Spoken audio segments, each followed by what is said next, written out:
on the campaign trail more often as the months ahead come. All right, our Shauna Mizell on the ground for us. Thank you very much. And that does it for us today, but we'll be back with another edition of America Decides tomorrow at 5 p.m. Eastern. The Daily Report with John Dickerson starts right now.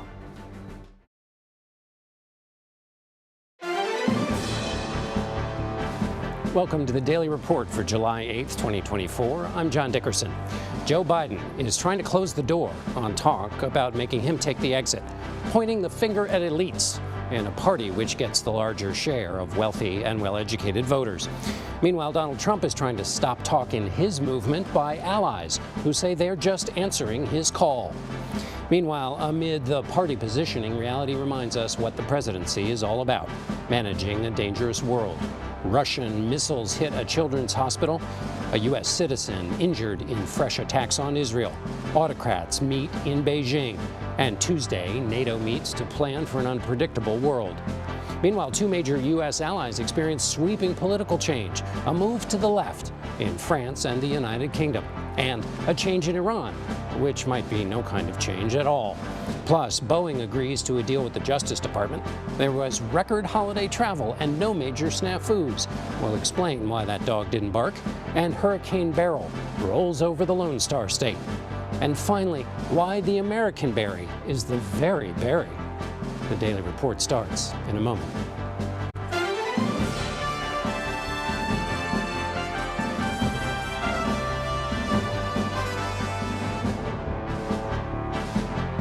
Hello, thank you for joining us. We begin our report with President Biden trying to end the discussion about removing him from the ticket. Fellow Democrats, he began in his letter sent to Congress Monday. Despite all the speculation in the press and elsewhere, I am firmly committed to staying in this race, to running in this race to the end, and to beating Donald Trump. While the president's letter was addressed to all members of his party on Capitol Hill, it came after 5 representatives publicly called for the president to step down. CBS News has confirmed at least 4 others have expressed the same sentiment in private meetings with House Democratic leadership. In a call with Democratic donors, the president reportedly said, quote, "We're done talking about the debate," echoing the pointed remarks he made earlier in the day on MSNBC. I'm getting so frustrated by the elites. Now, I'm not talking about you guys, but about the elites in the party who they know so much more. But if any of these guys don't think I should run against me, go ahead, announce for president. Challenge me at the convention. We wondered about that claim about the elites, so we checked with our election and surveys director, Anthony Salvanto, to see what our polling says about whether it's just the elites who are concerned about Biden carrying on. By one definition of elite, which is education and income, the views on Biden dropping out of the race are as follows. According to our post-debate polling, of those without a college degree, 41% said Biden should not be running. Of those with a college degree, 52% said this. For those Democrats making less than $50,000, 37% said Biden should drop out, whereas for those making more than $100,000, 54% say so. By this measure, those with greater incomes and education are more inclined to support Biden leaving the race, but there is not so much more of that opinion that it supports the idea that the desire for him to drop out of the race is a position held by elites alone. Meanwhile, Donald Trump is preparing for his party convention next week by trying to distance himself from the work done on his behalf. Over the weekend, Trump posted on Truth Social saying he has nothing to do with Project 2025, an exhaustive set of policy recommendations put together by the conservative group, the Heritage Foundation, that lays out a complete overhaul of the federal government and consolidation of power for a would-be Republican president.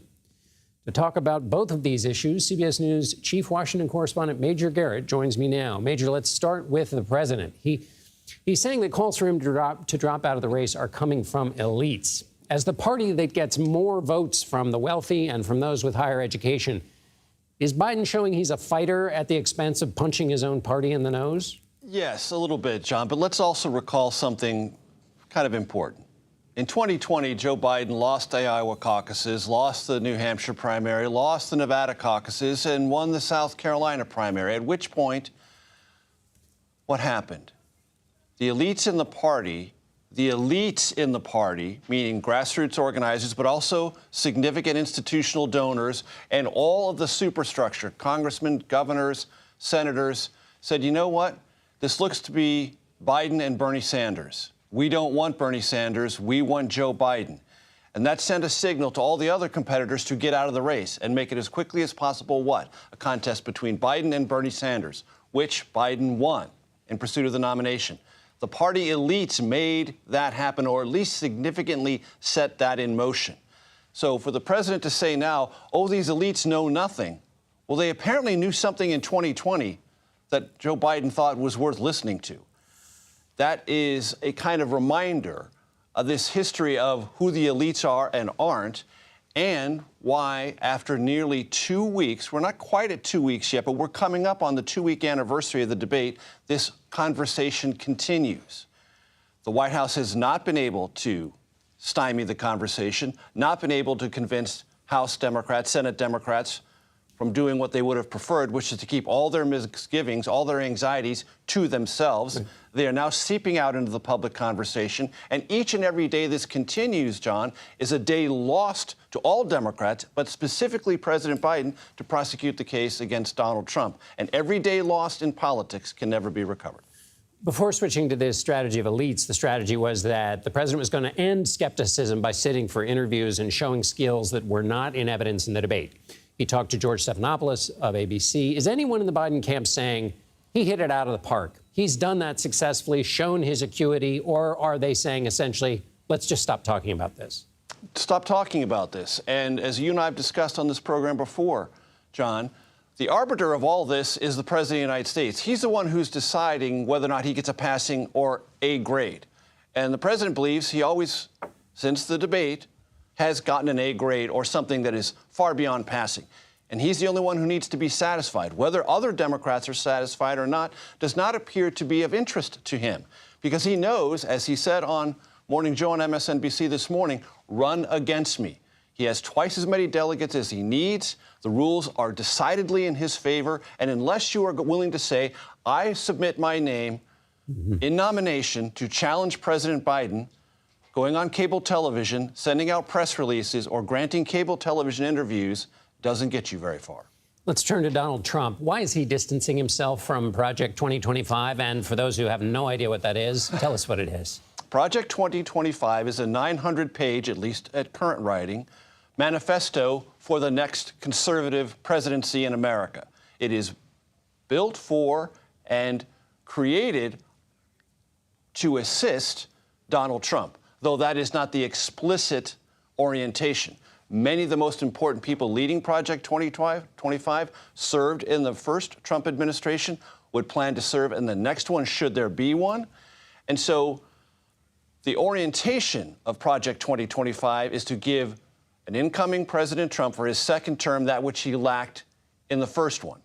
A lot of people who we could hire, personnel recommendations to fill out his administration with complete loyalists, and a means by which to test that loyalty in terms of policy. That is what Project 2025 is all about. President Trump is distancing himself from it because it is, in the minds of many independent and swing voters, possibly far, far too extreme, much more conservative than they would be comfortable with. And when someone who's the project leader says, as he did last week on a podcast, we are launching a second American revolution, I'm paraphrasing here, which will be bloodless so long as the left permits it. That kind of rhetoric is what has many people alarmed about what the actual orientation of Project 2025 is. Having heard that, former President Trump said, oh, I don't know anything about it, and trying to put himself at some measured distance from Project 2025. It will be up to the political back and forth to see if that's successful. Project 2025 has been around for a while now. Why do we think that he's saying this now? And also, I want to go back to that loyalty point. The vetting of people on the basis of loyalty, where that is the primary goal for the people who would serve in an administration, does it invite this kind of outcome where something like Project 2025 comes around? It does in a pure Trump context, John. And the Heritage Foundation is a think tank in Washington The long, long history dating all the way back to Ronald Reagan's presidency. It was vital to Ronald Reagan's presidency. It created a manifesto then called Mandate for Leadership, which Ronald Reagan as a candidate and as president used and relied upon. But it goes on a very simple premise, that in politics, personnel is policy. And if you put the right people in the right places, you can get the right things done. If you have the wrong people in places, things will get stopped, even if you've made a promise or even if you tell them to do something. So this is a way to create not only ideas, policy propositions, but people who are committed to helping you or ensuring that those policy positions become enacted within the vast federal bureaucracy. And one of the things that Project 2025 talks about is abolishing this idea of civil servants and having only political loyalists, patronage positions, which goes back to the early founding of our country, 18th, 19th century America. That's what this is about. Really helpful. Thank you so much, Major Garrett. Not going away. Major Garrett in Washington. Hurricane Beryl made its third landfall in as many days Monday morning, this time in Texas. The storm system struck the Lone Star State as Category 1 hurricane around 4 a.m. Roughly 5 hours later, it was downgraded to a tropical storm. Last week, Beryl cut through the Caribbean and parts of Mexico as a powerful hurricane, killing at least 11 people. Texas reported more than 2 million power outages as of Monday afternoon, and roughly 1,000 canceled flights. At least 2 people are also dead. Emergency crews are now battling extreme flooding and strong winds. CBS News correspondent Omar Villafranca is in Galveston, Texas. Omar, what's the latest on the ground there? Well, it's the cleanup, really, at this point, John. What a difference 12 hours makes. 12 hours ago, we had heavy wind gusts. In Galveston, you had wind gusts, the highest up to 71 miles an hour, and just relentless bands of rain just smashing into the island. And now, sunlight, few clouds in the distance, and it's cleanup time. But they're kind of assessing the damage as well. Let me show you a little bit of what we're dealing with behind me. This doesn't look like something you would see in a regular hurricane, especially if we can't pan around, but all the other houses are fine. What happened here is we believe there was a possible tornado that got spun up in that hurricane. So not only was there hurricane force winds and, of course, a flooding and storm surge, an occasional tornado pops up, and this is what it did here. Wow, a turducken, a tornado inside of a hurricane. And now a third thing. How do you clean up when it's so hot? Aren't you seeing extra high temperatures right now? Yeah, I mean, after hurricanes, it's always very warm and very humid. After a tornado, usually it's cool, but after a hurricane, it is warm. So the power crews are trying to clean the roads and clear the roads out so they can get to places where they can put power lines back up. At last check, about 1.8 million people were without power. Now, here in Galveston, there's a lot of people, obviously, who live here on the island. Some of these are second homes, vacation homes, and that's good news for the folks who are not here, but there's still plenty out in Houston. They're trying to get power back up for these folks so they can get their air conditioning on, whatever food they have frozen in the freezer and refrigerator, so they don't have to go out trying to get that back on. But people here are prepared for stuff like this. Omar Villafranca in Galveston, Texas. Thank you so much, Omar. Boeing has agreed to plead guilty to fraud after the Justice Department said it violated a settlement that allowed the company to avoid criminal prosecution. The charge stems from 2 737 MAX 8 jet crashes in 2018 and 2019 that killed 346 people. In May, the Department of Justice said it found Boeing failed to comply with the 2021 settlement that charged the company with misleading federal safety regulators about the safety of those MAX 737 jets. Boeing promised in that settlement to create and implement a compliance and ethics program to avoid future fraud violations, and federal prosecutors said they didn't do it. So as a part of this plea deal, Boeing will pay more than $243 million in a fine, roughly the cost it takes to build 2 737 MAX 8 jets. The plane maker will also invest $455 million into its compliance and safety program. The deal still needs to be approved by a federal judge. It also does not give Boeing immunity from any recent or future incidents involving its planes. In Ukraine, at least 31 people were killed Monday following a series of Russian missile attacks in cities across the country. Ukraine's largest children's hospital in the capital city of Kyiv was destroyed. 2 people died, and 16 others were wounded, including 7 children. The Ukrainian Air Force confirmed Russian hypersonic missiles were used in the attacks. These rockets, which are some of the most advanced weapons in the Kremlin's arsenal, are able to fly faster than the speed of sound, which makes them difficult to detect by modern missile defense systems. CBS News foreign correspondent Remy Inocencio reports. Remy? Yeah, good evening, John. Ukraine says more than 40 different kinds of Russian missiles rained down on the capital and 4 other cities across the eastern part of the country. And this was a rare daylight assault. And videos on social media showed plumes of smoke rising over Kyiv. And in one video, a missile unmistakably streaks down across the screen. There's an explosion, and then you see the shockwave from that blast just ripple across the windows of the building in front. The country's biggest pediatric hospital, also in Kyiv, was devastated. It treats young cancer patients and performs organ transplants. Rescuers had to carry out some of those children, while others fled, still connected to their intravenous drips.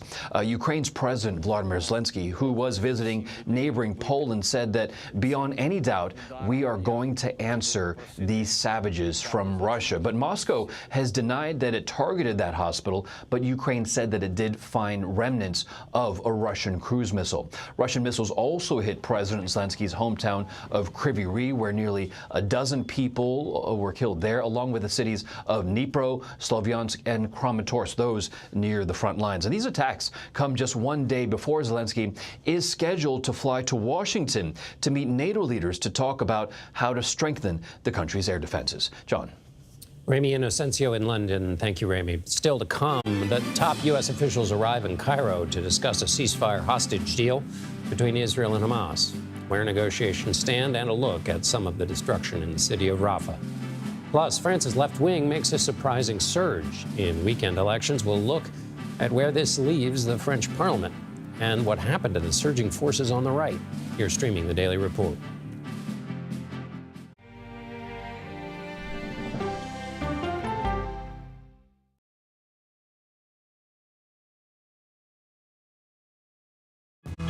Coming up, our series. Wait a minute. Tom, is that you working the camera? Keep leaning out of your close-up.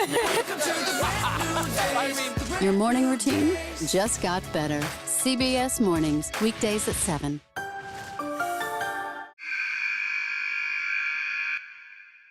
I had progressively fallen deeper into the world of online sports betting. The risk is the rush. What do you think is driving the spike in popularity? I think it's legality.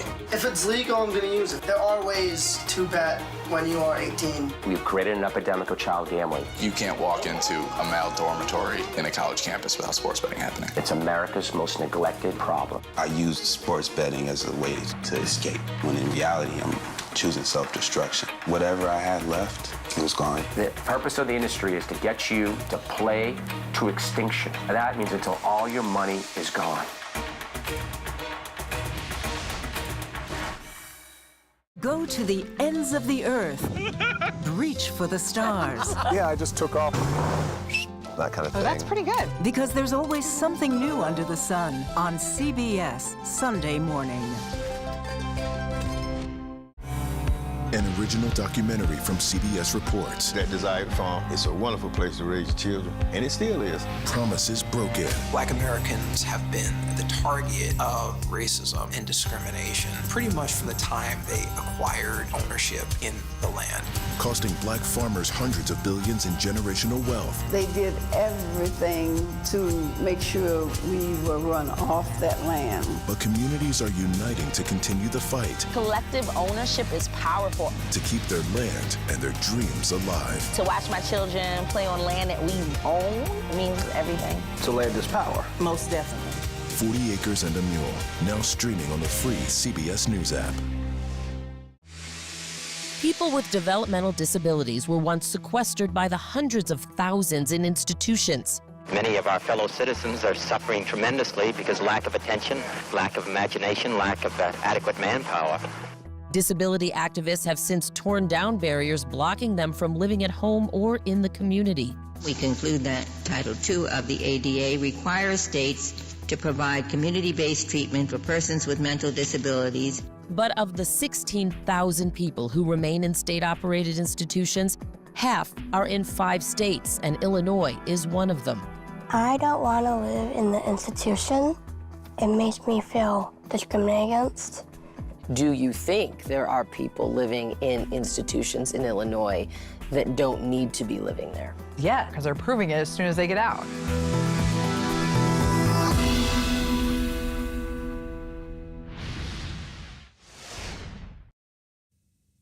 A political scramble in France to thwart the rise of right-wing politicians seems to have worked, but the country's parliament is at a virtual standstill.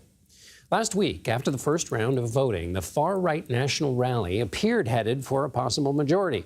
But going into the second round, which took place over the weekend, the left and center forged a plan to consolidate their support and deny the far-right a chance at power. With all the votes counted, a coalition of left-wing groups known as the New Popular Front will claim the most seats in Parliament.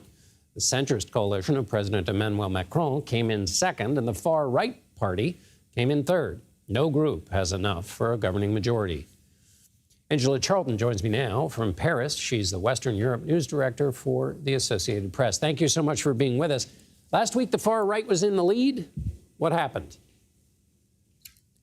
Indeed, a week ago, Marine Le Pen's far-right National Rally really dominated the first round voting.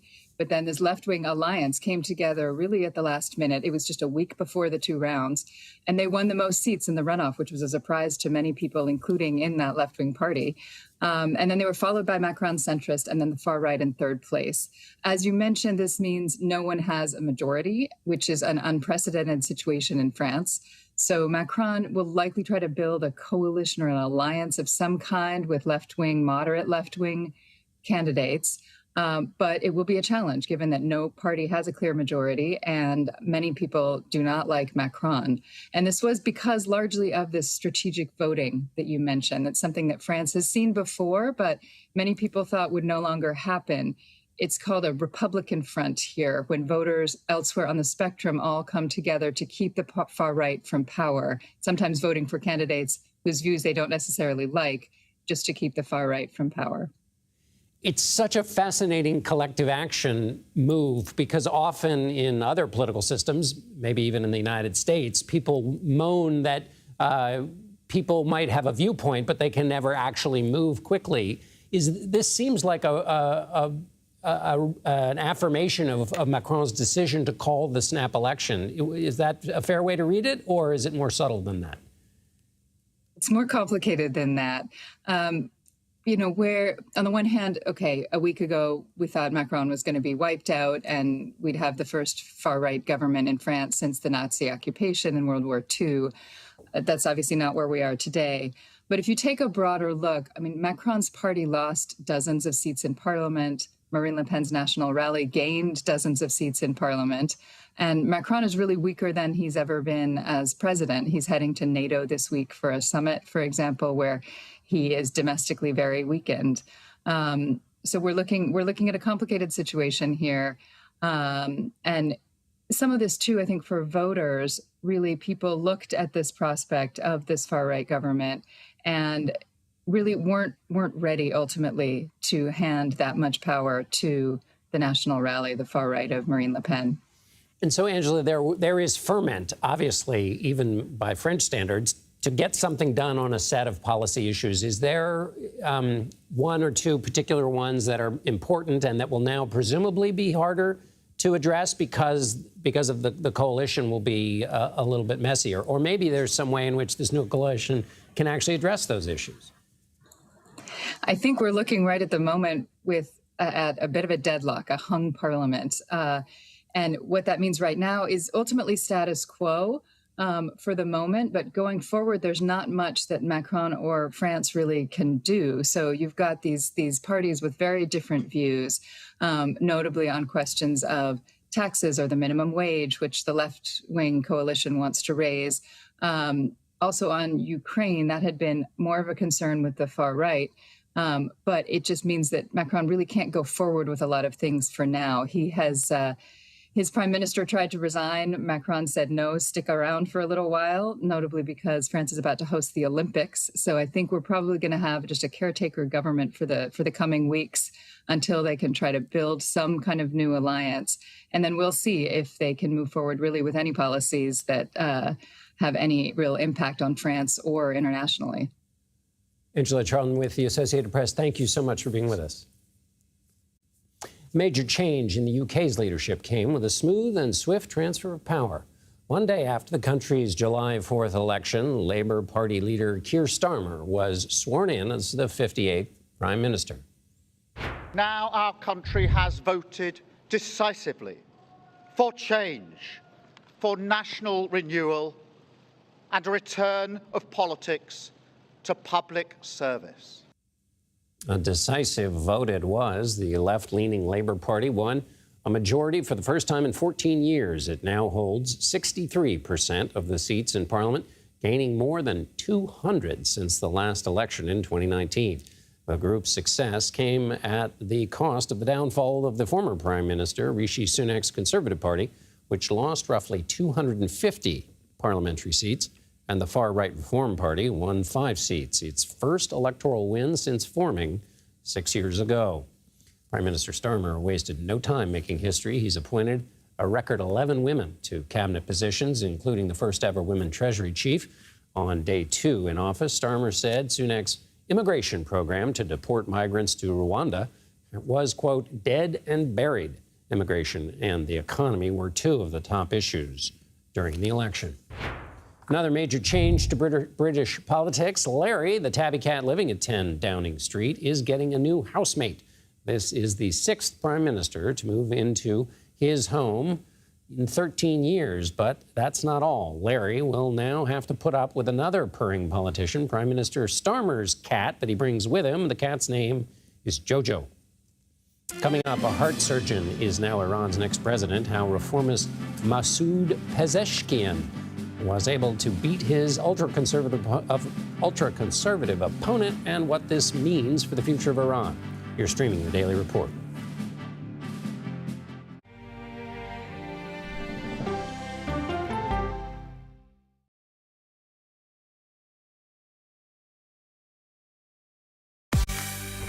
On our places, bright shiny faces. When you wake up in the morning, we want to be your go-to team. Nate has one of the quickest minds I've ever seen. Tony has a way of making people feel comfortable. Gail has this unbelievable knack to ask the question that you're asking at home. I've been told I could talk to a tree, and that's pretty much true.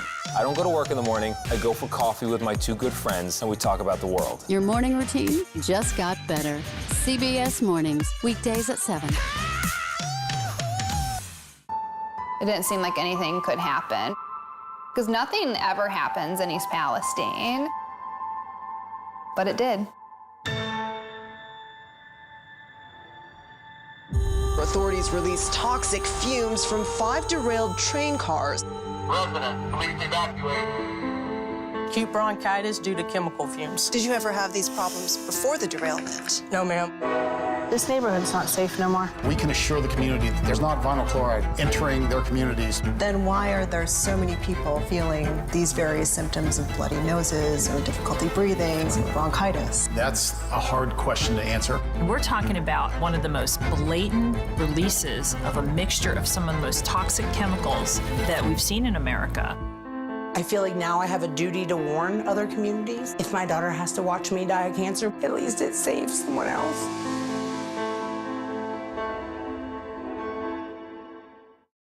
This case. It's like a screenplay, something straight out of Hollywood. But it's not fiction. It's 48 hours. Human remains found this week. 4 families shattered. There's no physical evidence.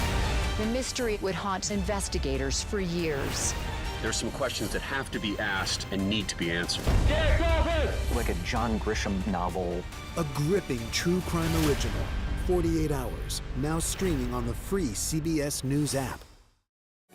Stories that inform. You can be really old at 60, and you can be really young at 85. Inspire. How do we unlock the power within ourselves to be who we want to be. And brighten your day. The best part of fame is making people feel good. Always send the people home happy. Make every day a little more like Sunday morning. Here comes the sun. Stream now on the free CBS News app. Hello, everyone, and welcome to our Dragon capsule here in space. Sightseers in space, the thrill of a lifetime. Seeing the Earth from space, it was so exhilarating. But the risks that come with the territory. There have been 4 fatal accidents. That's a 1% fatal accident rate. Might make you look before you launch. If you had 1 out of 100 airplanes falling out of the sky, we'd have a public crisis. Space tourism, now streaming on the free CBS News app. Welcome back to the Daily Report. I'm John Dickerson. Here are some additions to our top stories. President Biden joined a call with the Biden Victory Fund National Finance Committee Monday, a source says, when asked how he will prepare differently for the next debate against former President Trump. Biden told donors he would, quote, attack. The next debate is scheduled for September 10th. Actor Alec Baldwin was in court Monday for pretrial hearings over the death of cinematographer Helena Hutchins, who was shot and killed on the set of the film Rust. Baldwin has pleaded not guilty to the involuntary manslaughter charge, which carries a maximum sentence of 18 months in prison. Washington is hosting the NATO summit this week. On the president's agenda, preserving global alliances on issues such as aid for Ukraine and reassuring both world powers and Americans alike that he is fit to hold office. The summit will end with a news conference on Thursday. President Biden has dispatched a pair of White House officials to the Middle East to discuss ceasefire hostage talks between Israel and Hamas. CIA Director William Burns and White House Middle East advisor Brett McGurk arrived in Cairo Monday to consult with Egypt and will then travel to Israel. This comes as the humanitarian crisis in Gaza worsens. CBS News' Holly Williams gives us an inside look at the aftermath in Rafah and the upcoming ceasefire talks. New ceasefire talks are scheduled to take place this week after Hamas responded last week to a ceasefire plan outlined by President Biden in May. The U.S. is urging its ally Israel to negotiate a truce, but Israel doesn't always do what Washington wants. A case in point is the ground offensive in Rafah that Israel launched in May, despite the objections of the U.S. Last Wednesday, for the first time, Israel's military took foreign journalists, including our team, into Rafah, the city on Gaza's southern border with Egypt, to see what it's accomplished there. Now, Israel said it had to go into Rafah because Hamas's 4 remaining battalions were hiding there and using tunnels connected to Egypt to smuggle in weapons. Israel's military claims that it's killed more than 900 militants in the city, though it's also killed civilians, which is exactly what the U.S. was worried about. Israel's military told us that underneath Rafah, they've uncovered a, quote, terror ecosystem, a web of tunnels that were used by the militants. But above ground, what we saw was destruction on a scale that is difficult to describe. It was quite simply a wasteland. Israel's military says that Hamas leaders are still at large. We didn't see any of the militants who are still fighting, but we did hear sporadic outgoing gunfire from the Israeli side. Back here in Israel, it's now been 9 months since the October 7th attacks, and around 120 hostages are still thought to be held captive in Gaza. Recent polls show that around 60% of Israelis are now in favor of that ceasefire plan outlined by President Biden. Iran has a new president. Reformist candidate Masoud Pezeshkian won 54% in a second round of voting. His hardline conservative opponent received only 44%. Initially, there was no major candidate in the first round, which saw the lowest voter turnout in a presidential election since the Islamic Republic was formed in 1979. The election was nearly 2 months after Iran's former president, Ibrahim Raisi, was killed along with his foreign minister and several others in a helicopter crash. CBS News senior foreign correspondent Elizabeth Palmer has more on the election. Elizabeth? Masoud Pezeshkian went into this election as the long shot. In a system dominated by hardliners, many Iranians were surprised that he was allowed to run at all. He beat his conservative opponent on Friday by a comfortable margin, and so he will become Iran's next president. He's a moderate, and at 69, the oldest man ever to hold the post. Pezeshkian is no stranger to the rough and tumble of Iranian politics. He's been a member of parliament. He was, for a few years, the health minister in one of the country's most liberal governments back in the early 2000s. He's also a heart surgeon and single dad who brought up 3 children after his wife and youngest son were killed several decades ago in a car crash. During his campaign, Pezeshkian promised to relax the strict enforcement of rules on women's headscarves, the kinds of websites that young Iranians are able to access online, and he also suggested that Iran's prosperity depended on better relations with the West and even a return to the nuclear deal. This undoubtedly helped him to win, but no one can call his victory a ringing endorsement. Less than half of Iranians even bothered to vote. And the ones we spoke to in Iran 10 days ago said they had no faith in their country's Muslim Shiite autocracy. They didn't even want to legitimize it in any way by casting a ballot, even for a moderate. Pezeshkian's power will be limited. He will certainly not be able to change national security policies, which are controlled by the Revolutionary Guards, things like Iran's support for the Houthis and its armed proxies in Lebanon, Hezbollah. And he will be walking a tightrope the whole time, trying to nudge policy in a more liberal direction without provoking the conservative supreme leader who, when the chips are down, John, ultimately calls the shots. Liz Palmer in London. Thank you so much, Liz.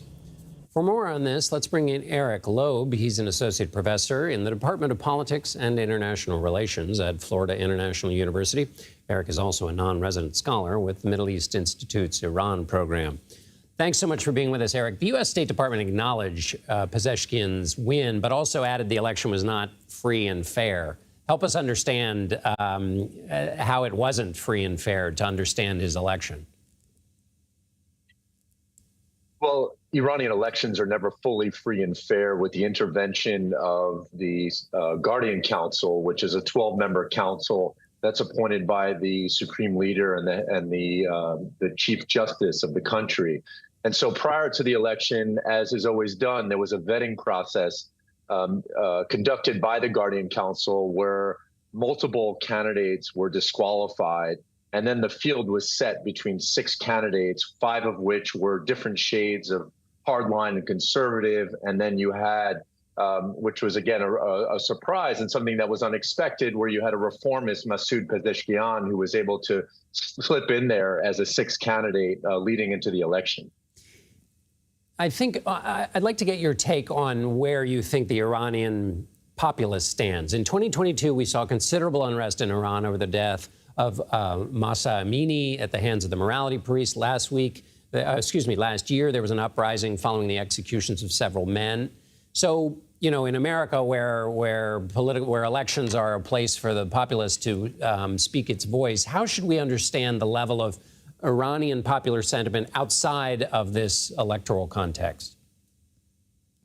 Well, quite simply, since 2021, since the presidential election of the now late president, Ebrahim Raisi, the state or the regime has undergone a serious legitimacy crisis because of the economic adversity the country has faced, because of increased social and religious restrictions, which led to those protests that you mentioned, the Mahsa Amini protests in late 2022 and early 2023, followed by more protests.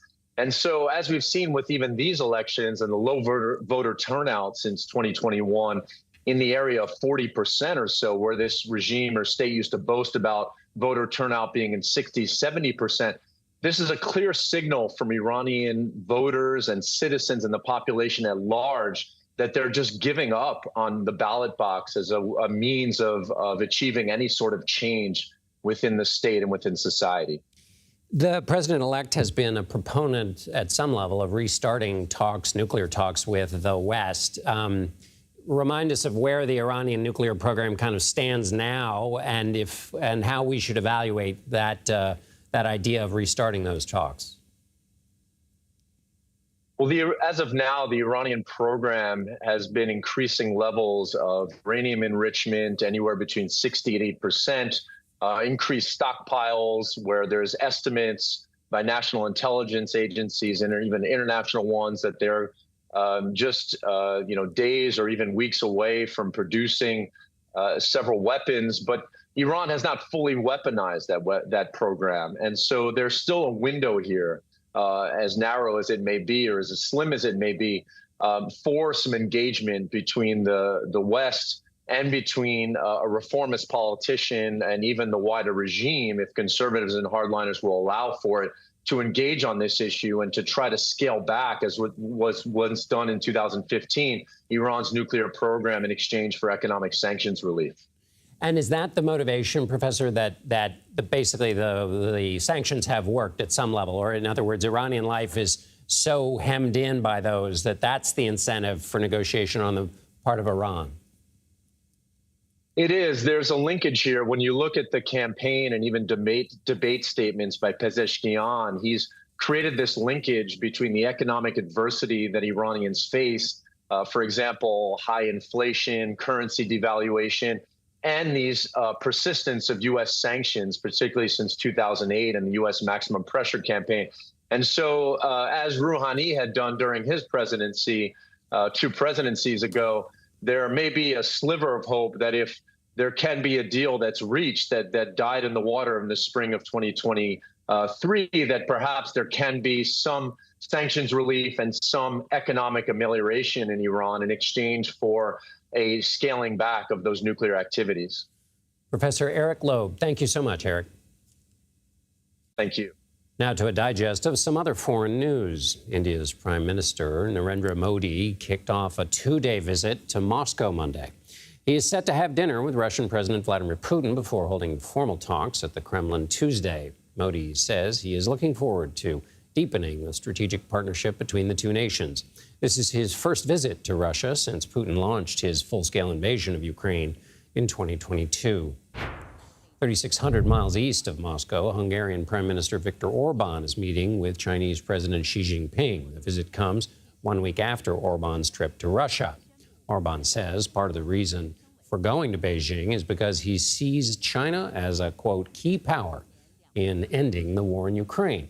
Orban's stance on China and Russia are seen as out of step with his European Union allies. Heavy rain triggered dangerous flooding in Nepal over the weekend, killing at least 15 people. The east and central parts of the country suffered the most damage. Officials say landslides blocked roads connecting mountain villages with larger cities. Authorities are warning additional rain expected this week could trigger more deadly flooding in the days to come. Second gentleman Doug Emhoff has tested positive for COVID-19 after experiencing mild symptoms. His wife, Vice President Kamala Harris, has tested negative and is showing no symptoms. Emhoff's office says he is fully vaccinated, triple boosted, and is continuing to work from home. The CDC earlier this month estimated COVID-19 infections are growing or likely growing in 39 states and territories. In its latest update, the CDC recommended all Americans receive the latest COVID vaccines this fall, but acknowledged the need is not as dire as it was years ago. Still to come, a record number of travelers hit the sky this July 4th weekend, and air travel was running much smoother than last year. We'll explain why. You're streaming the Daily Report.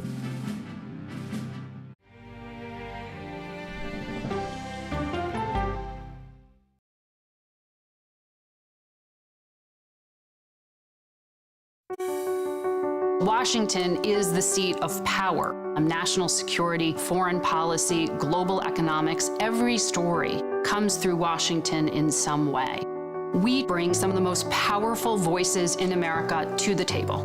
We don't just ask the questions, you have to go deeper. We try to understand what's at the heart of the issue we're talking about, to then come forward with solutions. Face the Nation on CBS. the justices ruled that Harvard and the University of North Carolina violated the Constitution. In the aftermath of the Supreme Court decision to end affirmative action in college admissions, uncertainty sets in for some students of color. Affirmative action really gave us an equal opportunity. CBS Reports explores the historic decision and what it means for those chasing an opportunity to change their lives. I knew that college was the ticket to break this cycle. The end of affirmative action, now streaming on the free CBS News app. America Decides is your place for fact-based, unbiased reporting. At the White House, at the Capitol, on the campaign trail. What do you say to those in your party? Any cracks in the Republican Party? Our reporters and our anchors travel the country talking to voters like you about the issues that matter most. Immigration is really a factor right now that are going to be driving your decisions. What would you say to those who say, look, that's just democracy at work? Listening to you and bringing your voice into our coverage. I want a strong, proud America. Is democracy on the ballot in 2024? Let us help you decide. America Decides on CBS News 24/7. Stream our expanded one-hour program Monday through Thursday at 5 p.m. Eastern. An original documentary from CBS Reports. AI is among the most world-changing technologies ever. Curing diseases, scientific breakthroughs, making lives better. They can help us with medical discoveries, scientific discoveries, doing better agriculture, having cures for things like Alzheimer's. It's also going to really transform the way we work. The uplifting potential of artificial intelligence is limitless. It gives you a friend, somebody to chat with 24/7 that is non-judgmental. He makes me feel loved and desired. And so are its downfalls. The problem with all this AI is that it's unpredictable and uncontrollable. The choices we make now will have lasting effects for decades, maybe even centuries. The ChatGPT revolution, now streaming on the free CBS News app. We are about to see American weapons in the hands of Mexican cartels. A gun pipeline to Mexico. We are arming the cartels. 100%, no doubt about it. Happening right under our noses. Who's doing something about this? Nobody. A CBS Reports exclusive. Most Americans have no idea that we are effectively arming the enemy next door. This is the story the American people need to know. Arming cartels, now streaming on the free CBS News app.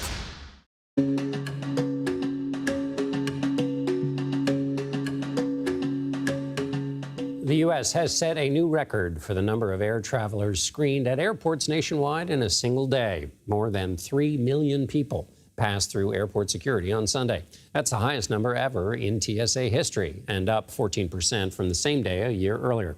That's according to the Department of Homeland Security.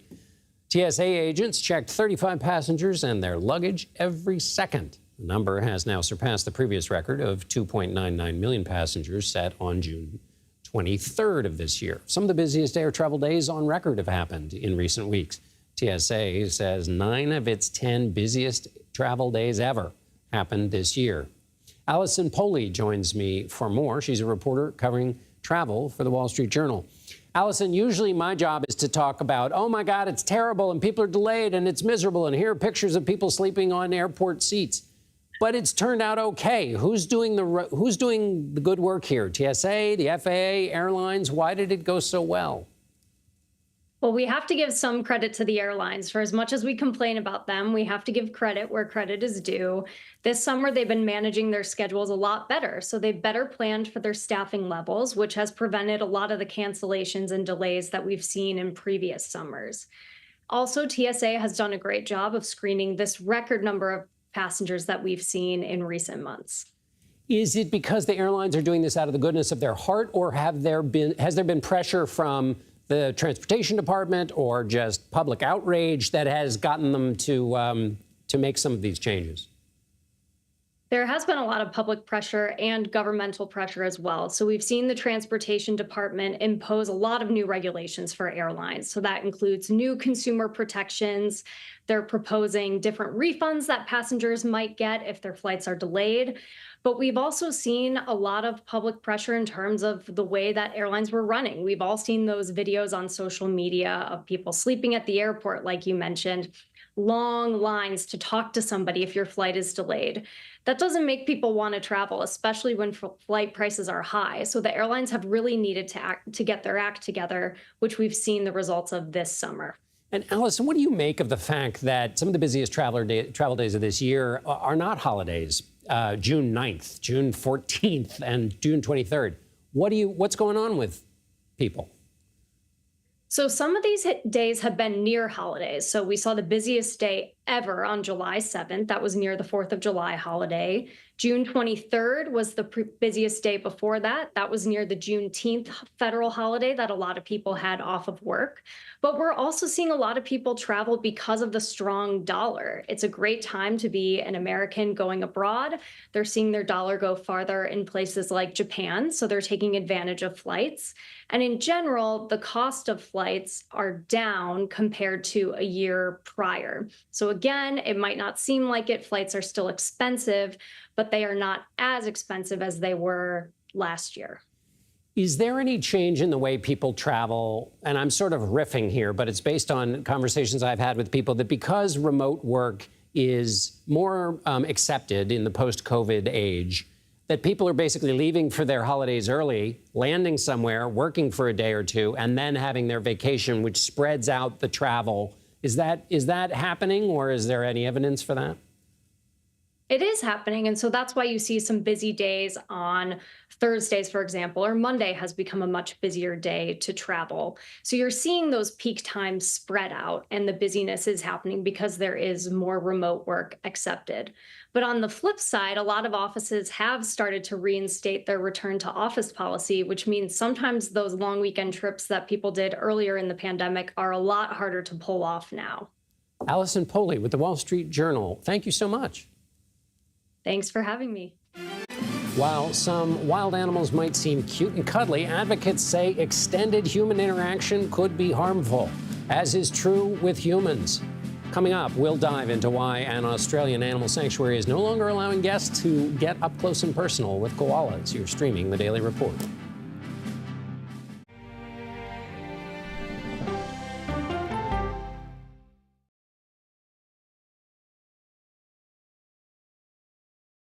Go to the ends of the earth. Right now. We got something crazy. And reach for the stars. Here we are. Time. Yes, it's my comeback. Hey, this is pretty fun. But wait, there's more. Experience thought-provoking, I'm open to the idea of being a human being. innovative, and truly original reporting. Look through a telescope and go, wow. Because there's always something new under the sun on CBS Sunday morning. At this moment, terrorists could be plotting another attack. 9/11 triggered a counter-terrorist system that included a secret database. This person needs a closer look. A growing list of nearly 2 million people, including some Americans who say they're innocent. For 1 hour flight, I have to spend 6 hours to go and come back. CBS Reports explores the system, the people responsible for it, and those pushing for change. I'm not fighting against them. I'm fighting for them to do the right thing. The Watch List, now streaming on the free CBS News app. Don't miss true crime anytime you want, anywhere you go. With the 48 Hours podcast. Real crimes, real lives, real justice. There's some questions that have to be asked and need to be answered. Listen to 48 Hours on Apple Podcasts. An original documentary from CBS Reports. Imagine yourself in Manhattan with no police, no army, no mayor. The people of Haiti stare down poverty, corruption, natural disasters, and violence. 90% of the guns that are used by gangs in Haiti are American guns. But with an unbreakable spirit and eternal optimism. There are days where I cry, but we can't be discouraged. We still believe in Haiti. They're still able to look ahead with hope. Haiti is on the brink of transformation, a radical shift. Nations are coming together and saying things must change. Fighting for Haiti, now streaming on the free CBS News app. Hey there, welcome to The Uplift. I thought she was a groom, and I stepped back and I went, oh, you're the queen. She's going to be with me every instant that I'm alive. I just wanted to see if you'd go to Disneyland with me today. I look over at him and he's smiling. I'm going to remember that the rest of my life. They told us when he was going to be born, he was only going to live for 30 minutes. It's really a miracle that he's with us today. The Uplift. Stream now on the free CBS News app. When you wake up in the morning, we want to be your go-to team. On our places, bright, shiny faces. I don't go to work in the morning. I go for coffee with my 2 good friends, and we talk about the world. Your morning routine just got better. CBS Mornings. CBS News investigation. People looking for love, finding their life savings gone. This could happen to anybody. And sometimes losing their lives. Anything for love. Now streaming on the free CBS News app. Hollywood actor John Cena is retiring from the gig that made him famous. He shocked fans at WWE's Money in the Bank show over the weekend, telling them that 2025 will be his last year in the ring. The 16-time WWE champion was the face of the brand for nearly 2 decades in and out of the ring. In 2022, Cena set the record for most wishes granted through the Make-A-Wish Foundation with his 650th wish. He intends on working 30 to 40 more dates before calling it a career and completely shifting his focus towards Hollywood. For the first time in 16 years, the U.S. men's national soccer team is going to the Olympics. On Monday, we got a look at the roster. It includes midfielder Georgi Mihailovic, as well as defenders Miles Robinson and Walker Zimmerman. They are the overage players on the roster because FIFA doesn't want any soccer tournament to rival the World Cup. Olympic soccer has an age limit of 23, but allows each team 3 older players who are older than that. In total, there are 18 men on the roster. The U.S. men's soccer team failed to qualify for the Olympics in 2012, 2016, and 2020. They'll open their tournament play on July 24th against host nation France, followed by matches with New Zealand and Guinea. After decades of koala cuddling, a sanctuary in Australia now says guests don't have the proper koalifications to interact with the marsupials. The Lone Pine Koala Sanctuary in Queensland has hosted people like pop icon Taylor Swift and Russian President Vladimir Putin. But the small zoo will no longer offer koala holding experiences due to visitor feedback that called for more opportunities to actually learn about the animals. Advocates say the practice of holding koalas is, quote, cruel and causes stress to the predominantly nocturnal animals. Koala populations have dwindled since the Australian wildfires in 2019. Researchers estimate that there are roughly 50,000 left living in the wild. Here's a look at some of the stories we're covering in our next hour. President Biden vows to stay in the 2024 election despite growing calls from within his own party to step aside. A look at where the race for the White House stands. Plus, surprising election results overseas leave France in a political deadlock. How the president and the country overall must move forward with no party having an absolute majority. And Beryl leaves behind several severe flooding after slamming into the Texas coast. What to expect now that the hurricane is downgraded to a tropical storm. You're streaming CBS News.